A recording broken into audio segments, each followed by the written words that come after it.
One of the most annoying muscle groups to train because it's hard to train are your extensors, specifically your finger extensors and your wrist extensors. There's also a direct correlation between how strong your flexors can get compared to how strong your extensors are. So if you have weak extensors, your flexors are only going to get so strong. And having weak extensors could be the reason you're having some sort of tendonitis in your elbow. So I'm going to show you some exercises that will help you train your finger and wrist extensors. The first one is just grabbing a couple regular rubber bands and then putting them around the tips of your fingers and then opening your hand. If one isn't enough resistance, just add another one on there and that should be pretty good. The only issue with this is you have to do very high reps and you can't really progressively overload it with knowing like how much you're actually increasing the resistance. But it's very cheap and simple. Now to target your wrist extensors, just get a larger rubber band and then put it around the back side of your knuckles. What I like doing is putting it in between my two middle fingers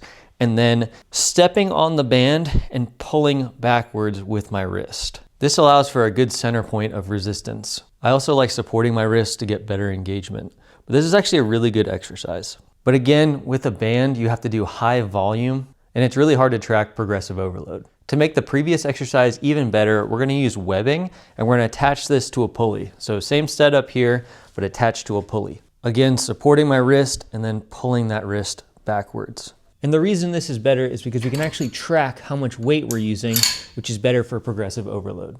Now for the most ideal way I've found to train your finger extensors is by using a surgical tool. These are actually medical grade surgical tools that hold your hand up when the doctor is performing surgery. It's basically a Chinese finger trap that you put your fingers into and it holds your hand in place. Each one is actually sized for your individual fingers. And then you just put on some form of resistance and open your hand.